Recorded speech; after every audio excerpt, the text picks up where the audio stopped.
오늘 하나님의 말씀은 이사야 7장 14절입니다. 두 번을 반복해서 읽겠습니다. 그러므로 주께서 친히 징조를 너에게 주실 것이라. 보라, 처녀가 잉태하여 아들을 낳을 것이요 그의 이름을 임마누엘이라 하리라. 그러므로 주께서 친히 징조를 너에게 주실 것이라.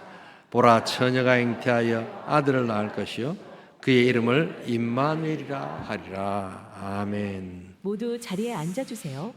복 주시마 약속하신 주일입니다. 우리 하늘의 복 우리 모든 분들에게 믿고 5분 이상씩 우리 인사해 주시기 바랍니다. 하늘 복 받으세요. 하늘 복 받으시기 바랍니다. 하늘 복 받으시기 바랍니다. 하늘 복 받으세요. 주일의 축복이 충만할 수 있기를 원합니다. 오늘은 아벤투스 예수, 대림절의 예수라는 뜻입니다. 이사야 7장 14절 말씀으로 우리 동정녀 탄생에 대해서 설교를 좀 하도록 하겠습니다. 그런데 설교가 좀 관련성이 있어서 조금 말씀을 좀 드리겠습니다. 저는 이 온천교회 무엇보다도 설교자로서의 제 위치를 굉장히 또 중요하게 생각하고 또 그렇게 사역해 왔습니다. 좀 성경 전체를 66권의 이 위대하신 하나님의 말씀의 계시를 좀 더 어떻게 하면 풍성하게 드러낼 수 있을까? 열망이 있고 또 기도가 있고 뭐 부담도 있습니다. 근데 이렇게 성경 창세기부터 요한계시록까지를 다 설교한다는 것은 사실상 거의 불가능하고 시간이나 환경은 그렇게 많이 주어지지 않습니다. 내일이 또 어떻게 될지 모르지 않습니까? 이제 그러다 보니 이번에 스페인에 갔다 오면서 좀 생각한 것이 구약의 79절, 신약의 79절. 70이라는 게 특별한 것은 아니고요. 그래도 그 중요 구절들을 좀 골라서 구약과 신약의 통일성과 구별성을 좀 나타내는 그런 설교를 좀 해야 되겠다라는 생각을 하게 되었습니다. 그래서 성경 전체에 흐르는 이 하나님의 마음과 말씀을 우리 성도들과 같이 나누고 싶다라는 마음이 있습니다. 그래서 절기나 행사 이런 걸 좀 제외하고는 구약 한 번, 신약 한 번, 구약 한 번, 신약 한 번 이렇게 연결성 있게 좀 이렇게 보면서 하나님의 말씀의 연속성과 통일성 그러면서도 나타나는 차별성을 같이 한번 드러내면서 하나님의 영광과 정말 우리 이 성경 말씀이 얼마나 위대한 말씀인가 하는 것을 한번 나누기를 원합니다. 이런 어떤 그 방식은 제가 그냥 이렇게 하고자 해서 만드는 저의 성향의 결과는 아닙니다. 우리 히포의 어거스틴이라는 아주 유명한 교부가 있죠. 그 교부가 여러 가지 많은 일들을 했습니다만 성경을 살린 그러한 교부다라고 해도 틀린 말이 아닙니다. 이게 무슨 말이냐면 그가 유명한 그 구절을 성경 해석에 대해서 이야기를 한 것이 있지요. 우리 성도님들도 꼭 좀 기억하셔야 됩니다.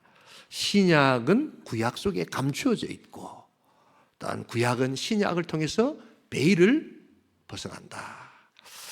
그래서 여러분 구약과 신약이 아주 밀접하게 관계가 있다는 것을 그가 성경의 중요한 해석의 원리로 이야기합니다. 아이고 목사님 해석 이러니까 나 잘 모르겠습니다. 여러분 그렇게 생각하시면 안 됩니다. 우리 인간은 태생적으로 해석하는 존재입니다. 지금 이렇게 앉아 계시지만 벌써 많은 해석들을 하고 계십니다. 오늘 제가 양복을 바꿔 입으니까 목사님 요사이 몸이 좋습니다 하시는 분도 있고요. 어디 아픕니까? 살 빠졌습니다 이러신 분도 있더라고요. 보니까요. 똑같은 저를 보면서 또한 평가는 해석이 완전히 다릅니다. 우리 인간은 해석하는 존재입니다.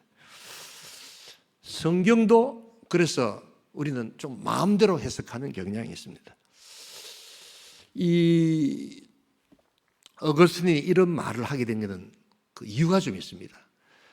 AD 2세기경에 말시온이라는 이단이 있었습니다. 이 사람만 이단이 아니고 이 사람을 따르는 강력한 무리들이 있었습니다. 이 사람들은 어떻게 생각했느냐?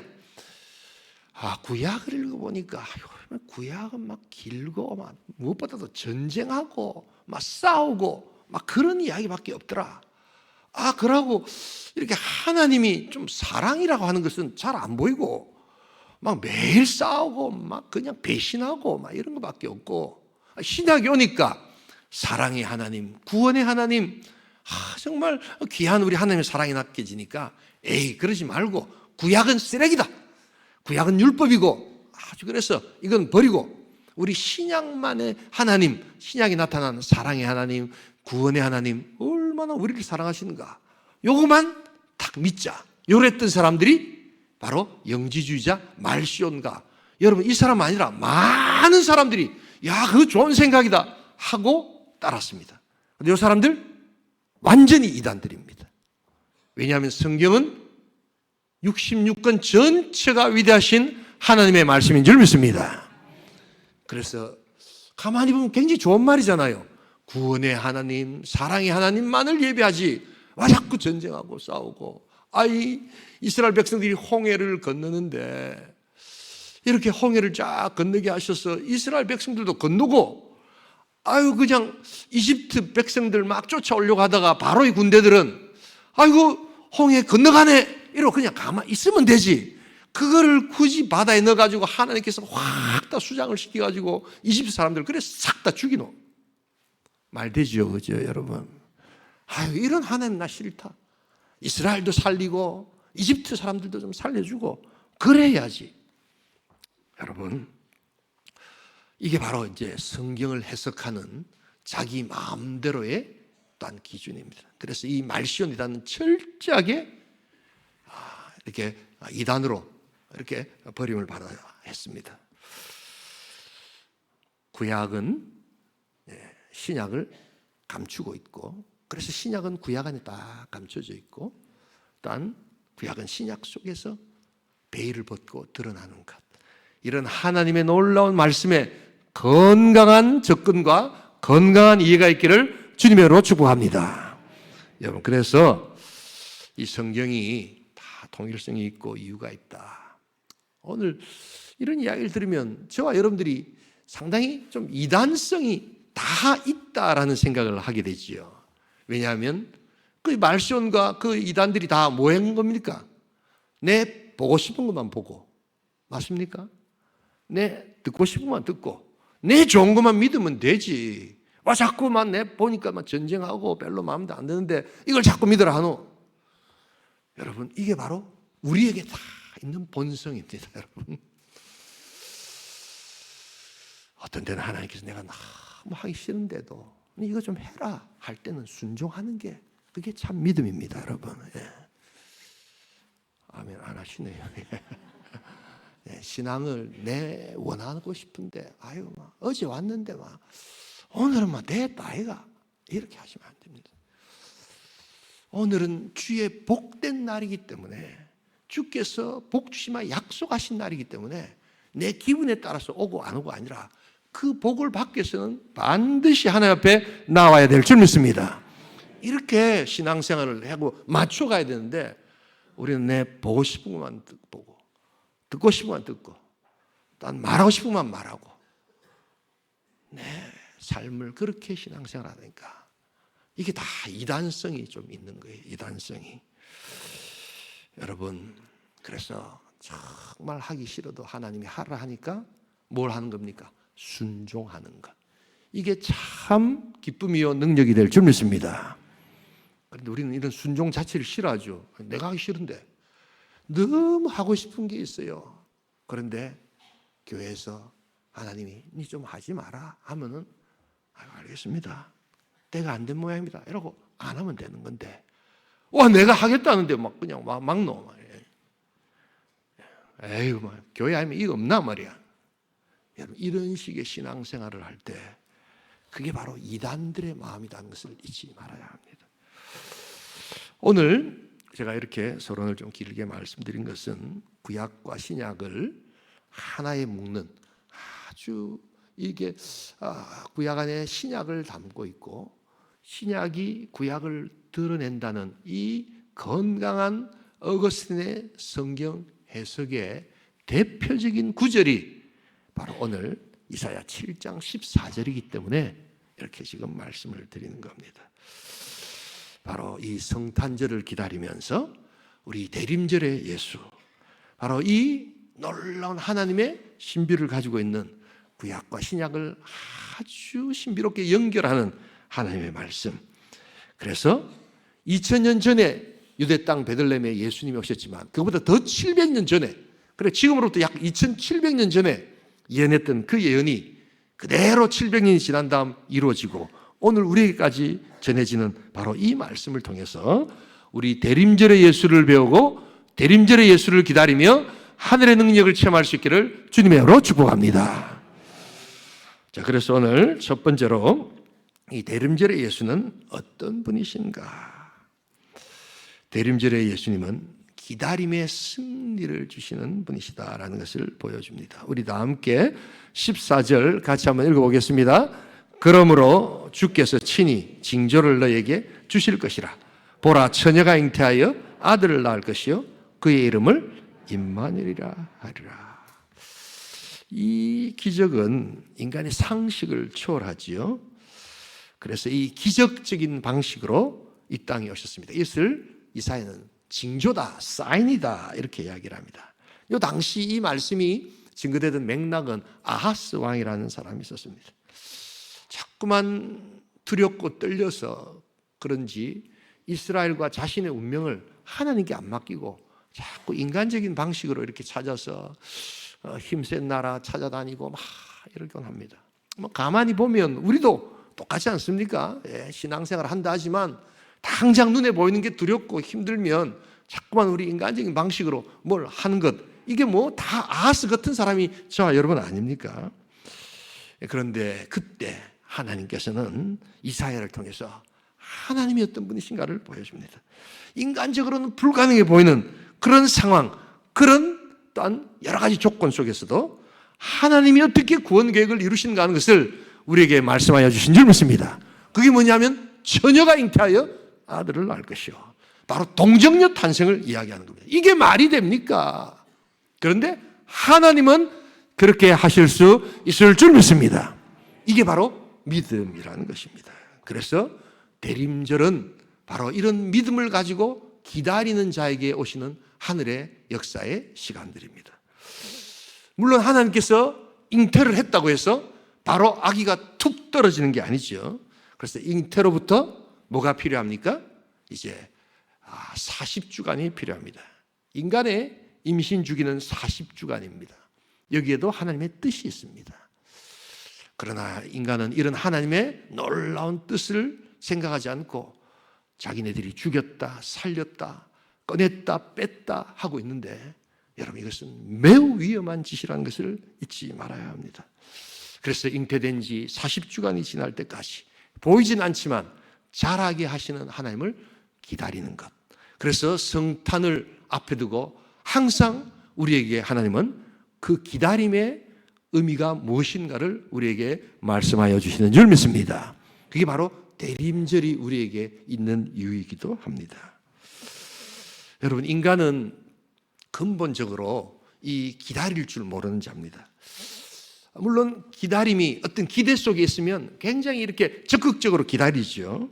그래서 뭔가 목표를 추구하고 이런 것에는 아주 기다리는데 문제는 그 기다림이 미래적 사건이기 때문에 그것이 될까 생각하는 사람들에게는 불안함이 동시에 다가옵니다. 그래서 이 기다림은 기대와 또한 아주 적극적인 어떤 그 마음들도 있지만 또한 동시에 불안 초조한 그러한 생각들이 드는 것, 이게 바로 기다림입니다.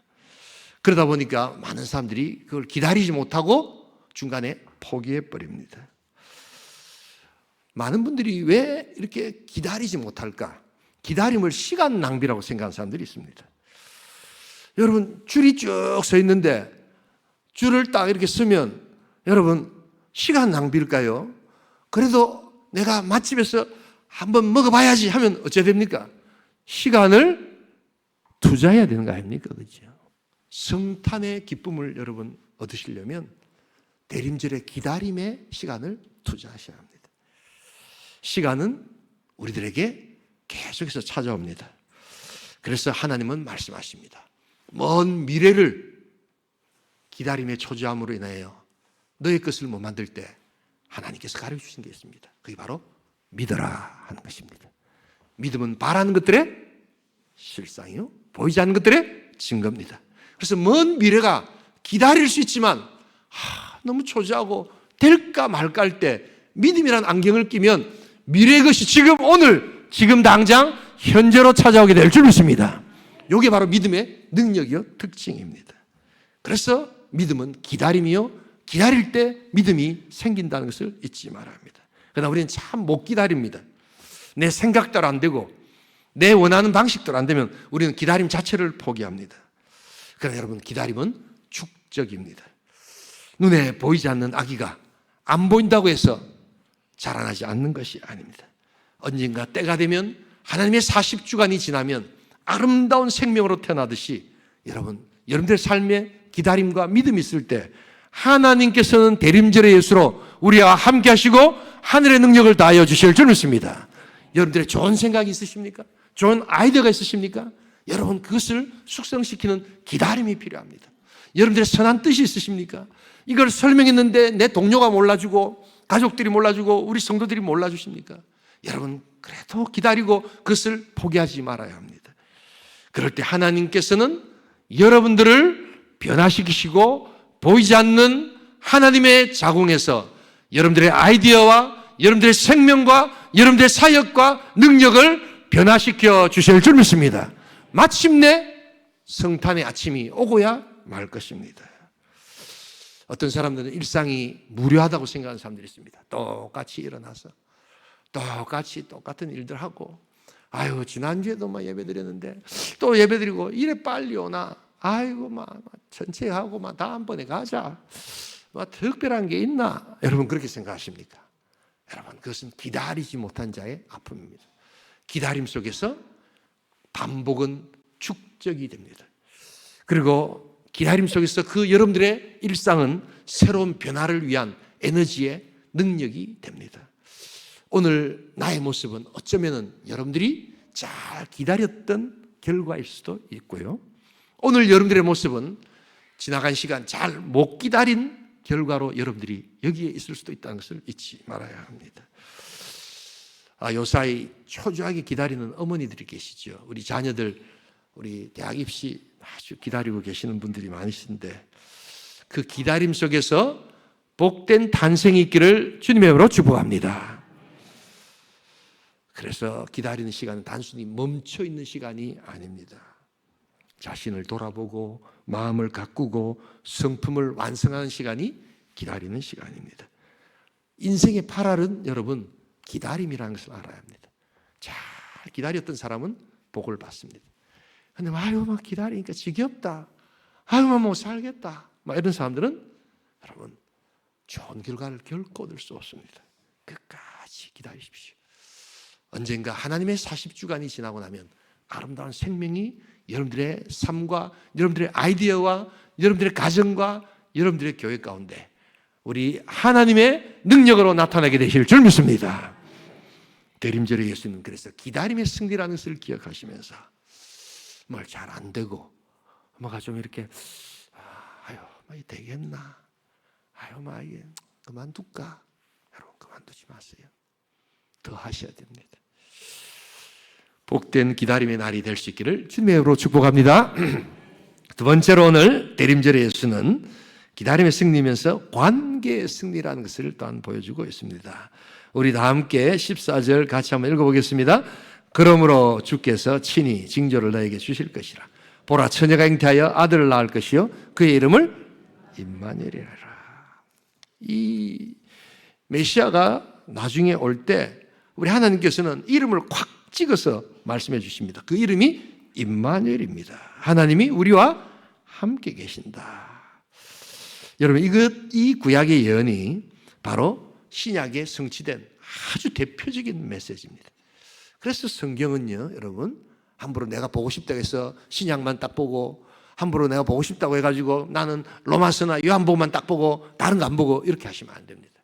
다 창세기부터 요한계시록까지 다 골고루 보면서 하나님의 마음이 어떤 것인가, 하나님이 뭘 원하시는가, 한술 다 볼 수 있는 그러한 마음이 될 때에 하늘 하나님께서 능력을 다하여 주실 줄 믿습니다.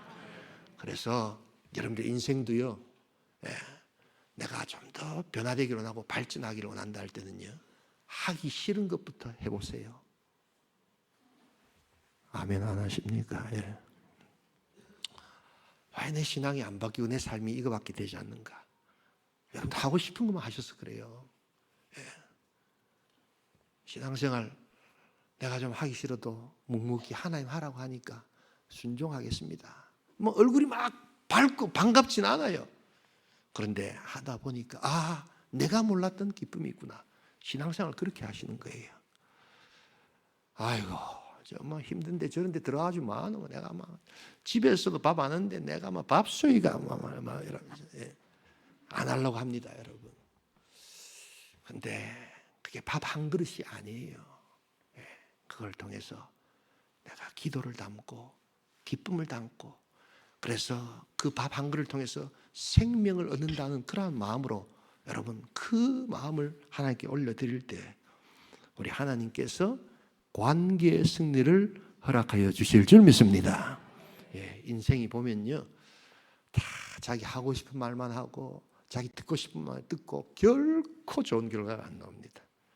때로는 하기 힘들어도, 또한 말하기 싫어도 하나님 말하고 하니까 말하고, 또한 듣고 싶어도 하나님 듣지 말라고 할 때는 또한 길을 막고, 또한 하나님 길을 열으라고 할 때는 가장 큰 길을 열어서 하나님 마음대로 아버지 말씀하여 주시옵소서, 저는 듣겠나이다 할 때 그때 하나님은 역사하여 주실 줄 믿습니다. 여러분 그래서 우리 주님은 임마누엘로 찾아오셔서 네 하기 싫은 게 있나? 그런데 내가 하라니까 참 잘했다. 내가 너와 함께한다. 네가 참 말하기 힘든 것이 있었는데 내가 하라고 하니까 네 말했나? 내가 너의 입에 함께하겠다. 뭐 이렇게 이야기합니다. 하나님은 말씀하십니다. 이 대림절에 예수는 말씀하십니다. 네 말하고 싶은 것만 말하지 말고, 네 듣고 싶은 것만 듣지 말고, 네 보고 싶은 것만 보지 말고, 하나님이 보라고 하는 것, 하나님이 들으라고 하는 것, 하나님이 말하고 하는 것을 말할 수 있기를 주님의 이름으로 축복합니다. 이게 바로 관계의 능력이고, 그때 임마누엘의 능력은 우리에게 찾아옵니다.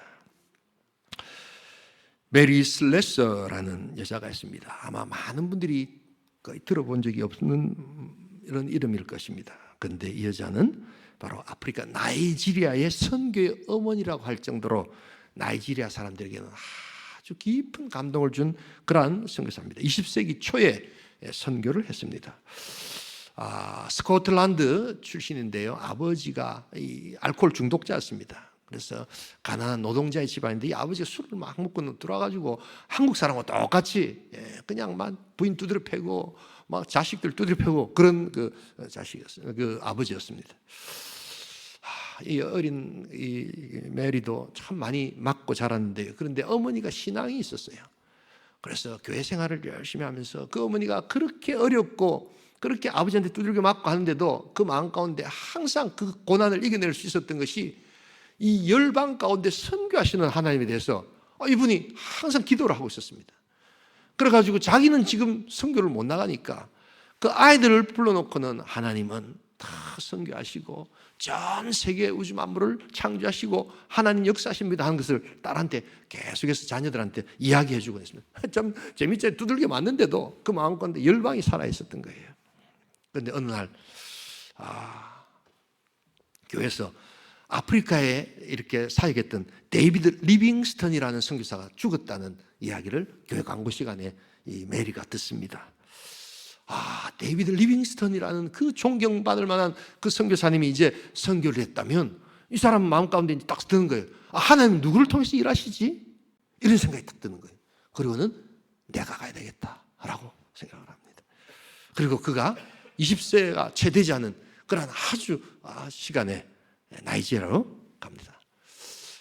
다른 선교사들에 비해서 특별히 이분은 그렇게 공부를 많이 하신 분이 아니었습니다. 그러나 그 하나님의 마음, 데이비드 리빙스턴 선교사가 또 죽으면 거기 누가 가지? 했을 때 아니면 다른 사람 가지?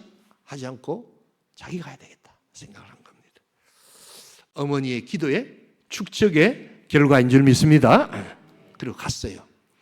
갔는데 이게 보니까 무슨 선교도 선교지만 거기는 무시무시한 문화가 있다는 것을 알게 되었습니다. 그게 뭐냐니까 자기가 도착한 마을에 보니까 이 나이지리아 사람들이 쌍둥이를 낳으면 이거는 저주다 이렇게 생각하고는 쌍둥이 낳은 엄마하고 쌍둥이 둘이를 3명을 그냥 다 죽이는 그런 문화가 있는 거예요. 무서운 문화가 있는 겁니다. 여러분, 이 쌍둥이가 얼마나 축복입니까? 믿으시면 아멘 하시기 바랍니다. 오늘도 어제 결혼한 우리 부부가 있는데 오늘 와서 인사를 하는데 오늘 요 설교에 감동받았다는 거예요, 여러분. 쌍둥이 주실 줄 믿습니다. 예, 그냥 한 방에 나와서 그냥 힘들더라도 쫙 키우면 복이 있게 될 줄 믿습니다. 예. 한 명 놓는 것도 그것도 귀하지만 그냥 한꺼번에 확 나와가지고 고생 그냥 직사게 하면서 빠른 시간에 빨리 아이를 키우면 이게 축복이 될 줄 믿습니다. 그런데 이렇게 기쁨의 쌍둥이를 바라보는 그런 똑같은 인간들이 그 쌍둥이를 저주라고 생각하고 죽이는 사람들이 있었다는 것입니다. 이 메리 슬레서가 이렇게 해서는 안 된다 해서는 이 아이들을 살리는 게 먼저 선교다라고 생각하고 이 아이들을 살리고 하는데 이것을 잘못해서 자기도 지도새도 모르게 죽는 무서운 그러한 시간이었습니다. 그러나 그는 그때 바로 하나님의 말씀, 내가 너와 함께 한다는 임마누엘 하나님을 붙들기 시작합니다. 주님이 나와 함께 하시기에 내가 사실은 두렵지만 하나님이 나를 보내신 이유가 저 아이들을 살려야 된다라고 생각하는 그 마음으로 나아갑니다. 그때 몰래 가가지고 밤중에 아이들 죽기 전에 데려와가지고 100명이 넘는 아이들을 살립니다. 그러면서 아이들이 늘어나니까 이 처녀가 아도 안 낳는데 그냥 계속해서 이렇게 시커먼 아이들이 늘어나니까 사람들이 물어보는 겁니다. 니는 하얗는데 왜 이래 아이를 많이 낳노? 이라는 겁니다. 예. 그러면서 이들이 점점점 이 선교사가 뭘 하는가를 알게 되고 그리고 계속해서 단순한 복음이지만 하나님은 이 땅에 아기 예수를 보내셔서 그 아기 예수를 통해서 축복하시고 너희들을 구원하신다는 복음의 메시지를 그들에게 전할 때 그들이 점점점 변화되기 시작합니다. 대단한 신학 공부를 한 것이 아닙니다. 대단한 박사학위를 받은 것이 아니라 공부하지 못했고 어렵지만 그 아프리카 땅에 하나님의 마음을 전하고자 하는 그 임마누엘의 하나님을 그가 전하려고 했을 때 그 가녀린 그 여성을 통해서 하나님은 어마어마한 그러한 일들을 행하셨던 것을 보게 됩니다. 그리고 그들이 얼마나 큰 죄악을 범하고 있는가를 그들은 회개하게 되었고 그들이 변화되면서 이제 많은 사람들에게 바로 메리 슬레서는 나이지리아 선교의 어머니, 우리의 죄악을 새롭게 구원해 주신 우리의 영원한 선교사로 그는 칭송받게 되었던 것입니다. 사람들이 물어봅니다. 무섭지 않으십니까? 너무 무섭습니다. 두렵지 않으십니까? 너무 두렵습니다. 그러나 임마누엘 주님을 붙들고 있기에 저는 저에게 맡겨진 사명을 감당할 수 있을 줄 믿습니다. 이게 믿음이에요. 믿음이에요. 예수 믿는다고 안 두려운 게 아니에요, 여러분. 예수 믿는다고 전부 다 마음대로 뭘 할 수 있는 게 아니에요. 더 떨리고 더 두렵지만 하나님 가라 하는 곳, 하나님이 해라 하는 곳 순종하고 나아갈 때 임마누엘 그 관계의 승리를 허락하여 주실 줄 믿습니다. 이 대림절 여러분 도무지 용서하실 수 없는 분들이 있습니까? 미워도 이렇게 미울 수가 있나 하는 그런 사람이 있으십니까? 여러분 아기 예수가 오시기 전 3주 동안 한번 가슴에 품고 한번 녹여볼 수 있기를 소원합니다. 무의미한 시간이 결코 아닐 것입니다. 잉태되었지만 사랑하고 싶지만 사랑할 수 없는 그 하나님의 그 마음을 새롭게 하여 주심으로 점점점 보이진 않지만 그 용서와 사랑이 자라고 있음을 느낀다면 어느 날 여러분들은 놀라운 용서의 새로운 능력을 생명으로 얻게 될 줄 믿습니다. 그게 여러분들의 성탄이 되는 것입니다. 단순히 그냥 페스티벌, 축제로서 매년 오는 성탄이 아니라 잘 기다려서 관계의 능력을 키워나가는 자에게 주시는 승리가 될 줄 믿습니다. 여러분, 그래서 우리가 기다리는 것을 두려워하지 말아야 합니다. 좀 우리는 참 잘 못 기다리는 것 같아요. 그리고 이 관계가 하루아침에 탁 떼어든다는 것을 여러분 그렇게 생각하시면 안 돼요. 관계는 축적이에요. 한번 인사 딱 했는데 요즘 내 인사인데 인사도 안 받아주고, 이런 분들은 축적이라는 생각을 안 합니다.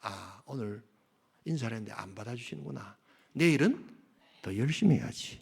그래가지고 2번, 3번 하다 보면 어떻게 되는 겁니까? 여러분, 그분과의 관계가 아주 좋아집니다.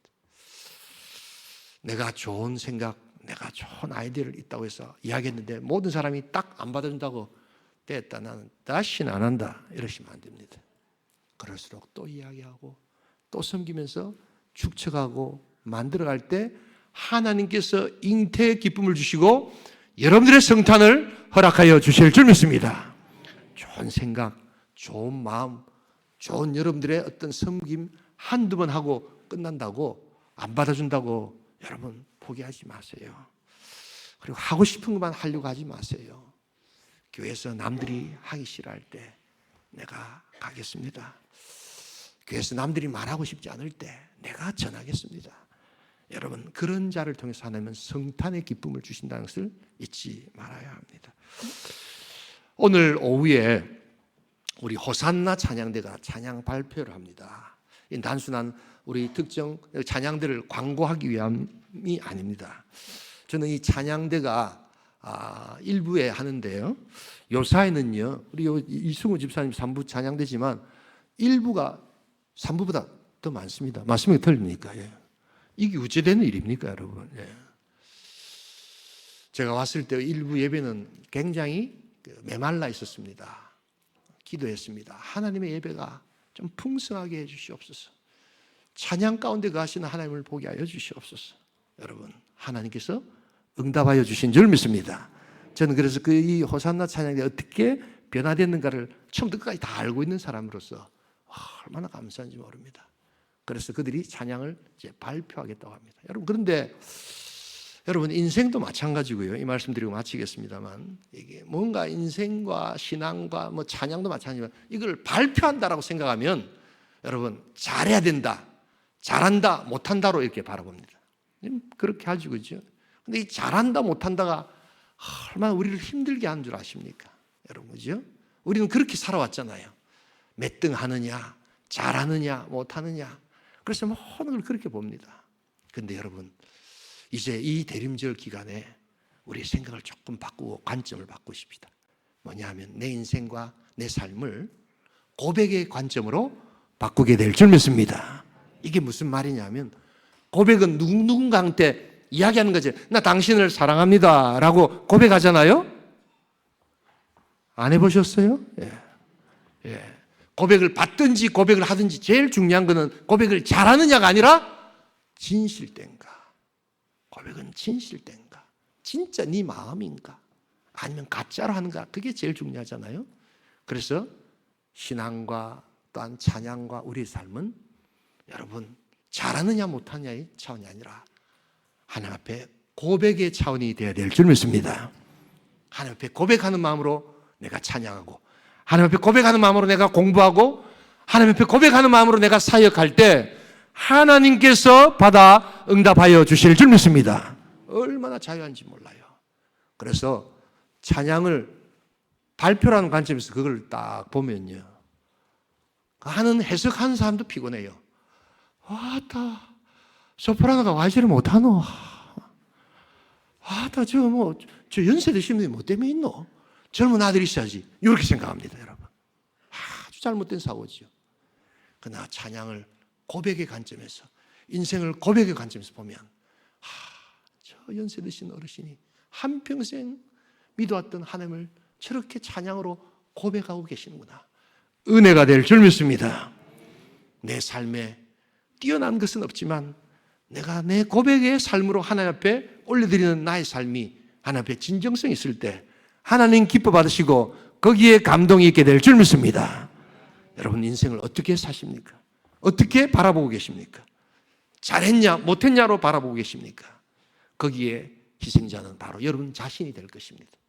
그러나 고백의 관점에서 그 인생이 진실했는가, 그 인생이 하나님 앞에서 또한 최선을 다했는가라는 관점에서 보면 여러분, 인생은 아름답고 우리의 찬양은 즐겁고 복되고 또한 기쁠 수 있다는 것을 잊지 말아야 합니다. 우리 호산나 찬양대 연세 드신 어르신들이 좀 많습니다. 우리 그리스 찬양단은 거의 다 연세 드신 분들입니다. 그런데 저는 그들의 찬양을 고백의 관점에서 보면 얼마나 감사한지 모릅니다. 한평생 믿어왔던 그 주님을 끝까지 기다리겠습니다. 그래서 안나처럼 성전에서 우리 다시 오실 예수님을 기다리며 하나님 더 잘 기다리겠습니다, 그 고백을 하나님 앞에 올려드릴 때 하나님 기뻐 받아주실 줄 믿습니다.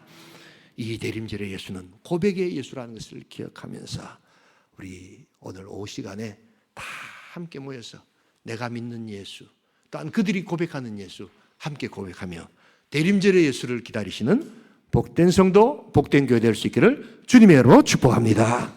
우리 시간 한번 기도하기를 소원합니다. 우리는 참 잘 못 기다려온 인생입니다. 기다리는 것은 시간 낭비다라고 생각을 합니다. 그래서 어떤 사람은 그렇게 했지요. 황금 알을 낳는 거위를 보면서 잘 못 기다리고 배를 갈라서 그 안에 황금을 찾아내려고 했지만 황금은 없었습니다. 황금마저도 또한 이 땅에 태어나려면 기다림의 시간이 있었습니다.